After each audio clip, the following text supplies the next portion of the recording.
الشيطان الرجيم بسم الله الرحمن الرحيم يا أيها الذين آمنوا اتقوا الله وذروا ما بقي من الربا إن كنتم مؤمنين فإن لم تفعلوا فأذنوا بحرب من الله ورسوله وإن تبتم فلكم رؤوس أموالكم لا تظلمون ولا تظلمون وإن كان ذو عسرة فنظرة إلى ميسرة وأن تصدقوا خير لكم إن كنتم تعلمون واتقوا يوما ترجعون فيه إلى الله ثم توفى كل نفس ما كسبت وهم لا يظلمون صدق الله.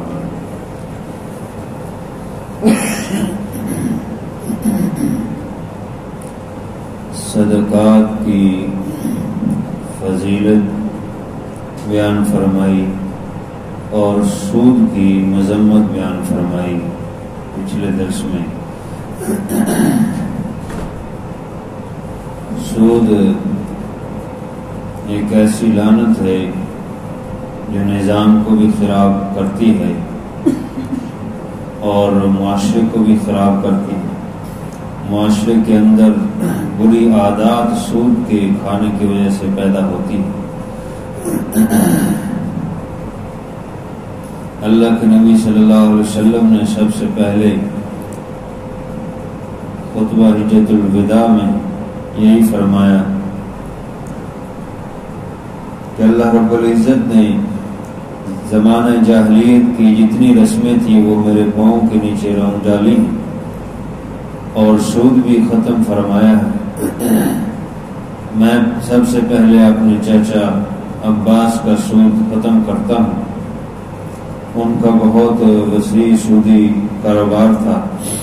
آپ صلی اللہ علیہ وسلم نے منع فرما دیا کہ سود نہیں لینا. ہاں جو اصل رقم ہے وہ تم لے سکتے ہو تاکہ تمہیں بھی نقصان نہ ہو, اور جو مقروض ہیں ان سے سود نہ لو تاکہ ان کو بھی نقصان نہ ہو. طائف کے اندر قبیلہ بنی ثقیف وہ بھی بہت سودی کاروبار کرتا تھا. اس نے مختلف قبائل کو, مختلف افراد کو قرض دے رکھے تھے, سودی قرض. چنانچہ قبیلہ بنو مغیرہ اس نے بھی سود لے رکھا تھا, مکے کا یہ قبیلہ. تو جب آپ صلی اللہ علیہ وسلم نے یہ اعلان فرما دیا کہ سود اللہ تعالیٰ مٹاتا ہے, سود کو ختم کر دیا, تو قبیلہ ثقیف نے مطالبہ کیا. حالانکہ یہ دونوں قبیلے مسلمان ہو گئے تھے. تو قبیلہ بنی مغیرہ سے کہ تم ہمارا یہ سودی جتنا بھی جو قرض ہے وہ ادا کرو. وہ حضور علیہ السلام کے پاس اپنا مسئلہ لے آئے.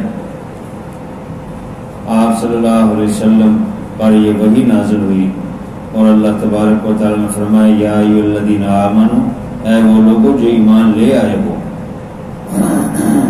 اتقوا اللہ, اللہ سے ڈرو, وذروا ما بقی من الربا, اور چھوڑ دو جو باقی رہ گیا ہے سود میں سے, ان کنتم مؤمنین, اگر تم ایمان والے. دونوں قبیلے مسلمان ہو گئے ہیں تو آپ پھر سود کے مطالبہ کیوں کر رہے ہیں؟ سود کا چھوڑ دو. ہاں اپنی اصل رقم جو ہے وہ لے لو اور سود کو چھوڑ دو. اگر تم مومن ہو, ایمان والوں کا کام نہیں ہے سود لینا. سود تو اللہ تعالیٰ اس کو ختم کرتا ہے. لیکن اگر تم ضد کرتے ہو ایمان کے باوجود تو فرمایا فَإِن لَّمْ تَفْعَلُوا فَأْذَنُوا بِحَرْبٍ مِّنَ اللَّهِ وَرَسُولِهِ, اگر تم باز نہیں آتے تو پھر اعلان ہے تمہارے لیے, خبردار ہو جاؤ لڑائی کے لیے اللہ اور اس کے رسول سے. پھر تیار ہو جاؤ جنگ کے لیے, تمہارے خلاف پھر جنگ کی جائے گی. جو سود خور ہے اس کو چھوڑا نہیں جائے گا. چنانچہ جیسے حضرت سیدنا صدیق اکبر رضی اللہ تعالیٰ نے منکرین زکوٰۃ سے جہاد کیا، وہ بالکل سراسر زکوٰۃ کا انکار نہیں کرتے تھے، وہ زکوٰۃ کو مانتے تھے اور زکوٰۃ دیتے تھے، لیکن وہ کہتے تھے کہ ہم بیت المال میں جمع نہیں کریں گے، ہم اپنی مرضی سے جہاں چاہیں گے دے دیں۔ تو ان کے خلاف بھی جہاد کا حکم کیا، کیونکہ جب اسلامی حکومت اور خلافت ہے تو پھر اس کے تحت چلنا پڑے گا، پھر اپنی مرضی نہیں۔ اس لیے فرمایا کہ اگر ایسے کرو گے تو جہاد ہو۔ تو سود خور جو ہے وہ اگر باز نہیں ہوتا، اس کی دو حیثیتیں ہیں، ایک تو یہ کہ ان کو نصیحت کی جائے گی، اگر وہ نصیحت سے باز آ جائے تو فابیہا، بہت اچھی بات، ورنہ پھر اس کے خلاف اعلان جہاد ہے، پھر اس سے جہاد کیا جائے گا تلوار کے ساتھ، اور اس کو جب تک وہ باز نہ آئے اس کے خلاف جہاد ہوتا رہے گا۔ اور جو سود لیتا ہے اس کی دو حیثیتیں یہ ہے کہ وہ اگر سود کو حلال سمجھتا ہے پھر تو وہ کافر ہو جائے گا، کیونکہ وہ منکر ہے، اس کے خلاف جہاد ہوگا، اور اگر وہ سود کو حرام سمجھتا ہے لیکن پھر بھی سود لیتا ہے تو یہ فاسق آدمی ہے اور گناہ کبیرہ کر رہا ہے، اور اگر اسلامی حکومت ہے تو یہ اس کا باغی ہے، اس باغی کے خلاف بھی جہاد ہوگا، اور اس کی بغاوت کے خلاف بھی اعلان جہاد ہوگا اور عالم جہاد بلند ہوگا، اور اس کے خلاف جہاد کیا جائے گا۔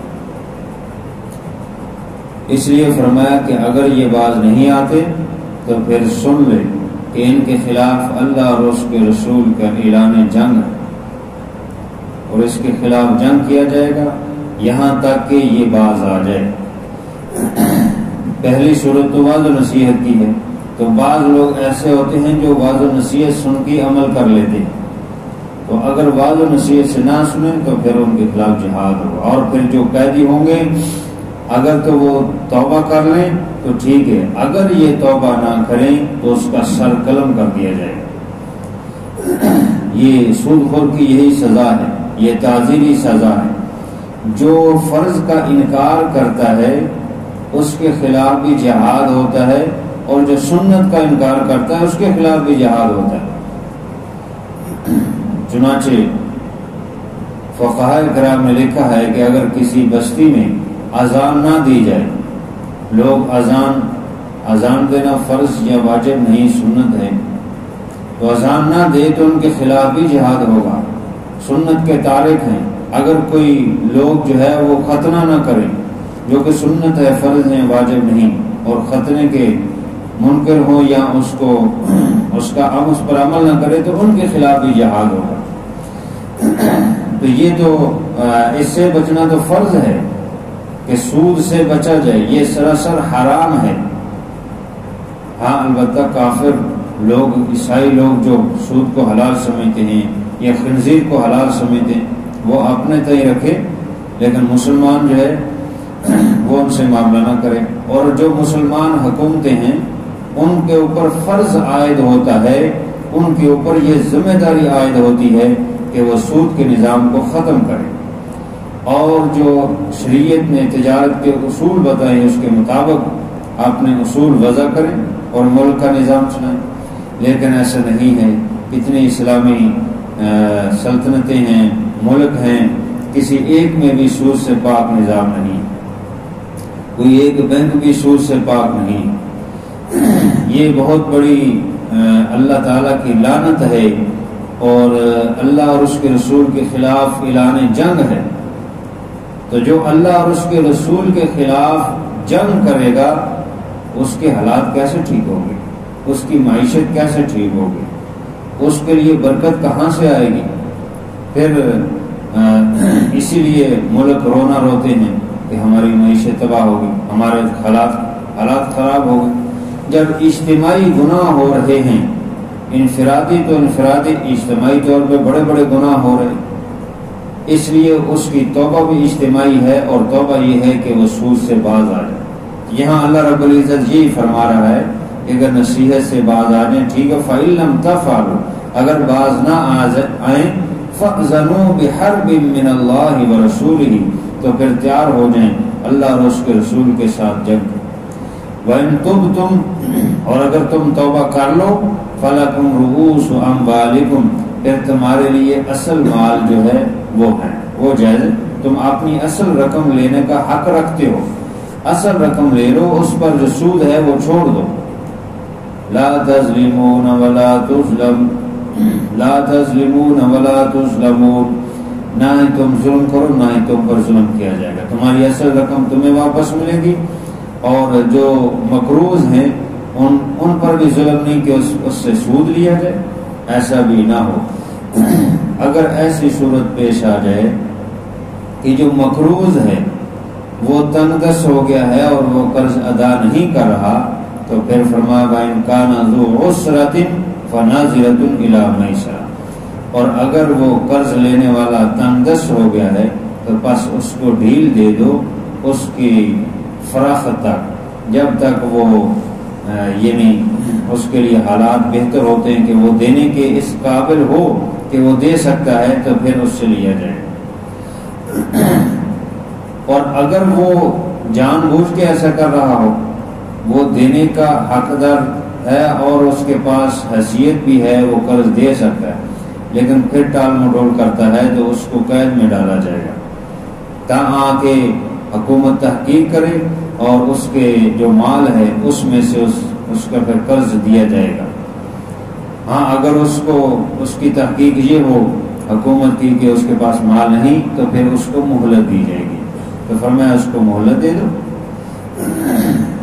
شریعت دونوں طرف سے جو ہے دونوں کا خیال رکھے. وَأَن تَصَدَّقُوا خَيْرٌ لَكُمْ اگر تنگ دست ہے اس کو معاف ہی کر دو تو یہ تمہارے لیے تو بہت بہتر. ان کنتم تعلمون اگر تم جانتے ہو. یہ تو بہت بڑی بات ہے, بہت بڑی بات ہے اور بہت بڑی نیکی ہے.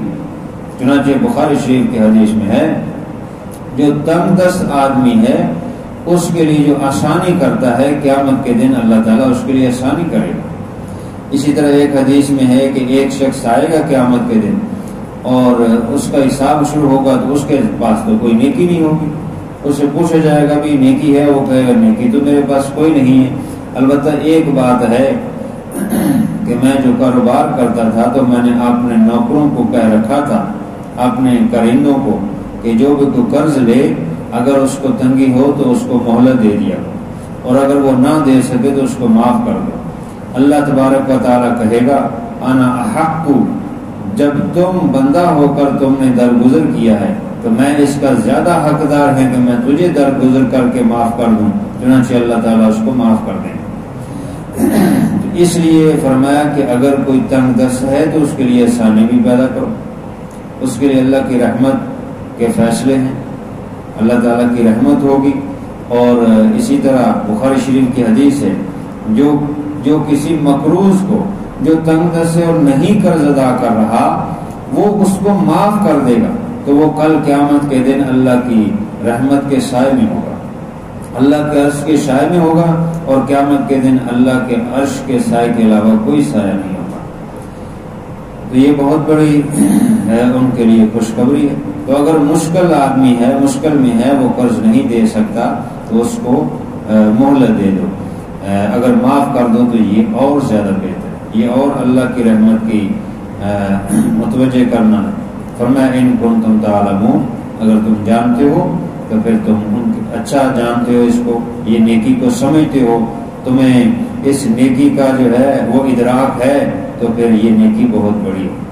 واتقوا یوما ترجعون فیہ الی اللہ اور ڈرو اس دن سے کہ جس دن لٹائے جاؤ گے اسی دن میں اللہ کی طرف تم سب کے سب نے اللہ کے حضور پیش ہونا ہے اور وہاں سب جواب دینا. ثم توفی کل نفس ما کسبت پھر پورا بدلہ دیا جائے گا ہر نفس جو کچھ اس نے کمایا ہے, جو کچھ دنیا میں اعمال کرتا ہے کس نیت سے کرتا رہا, کیا دکھلاوے کے لیے, شہرت کے لیے کرتا رہا ہے یا اللہ کو خوش کرنے کے لیے اور خلوص نیت سے, خلوص دل سے کرتا رہا.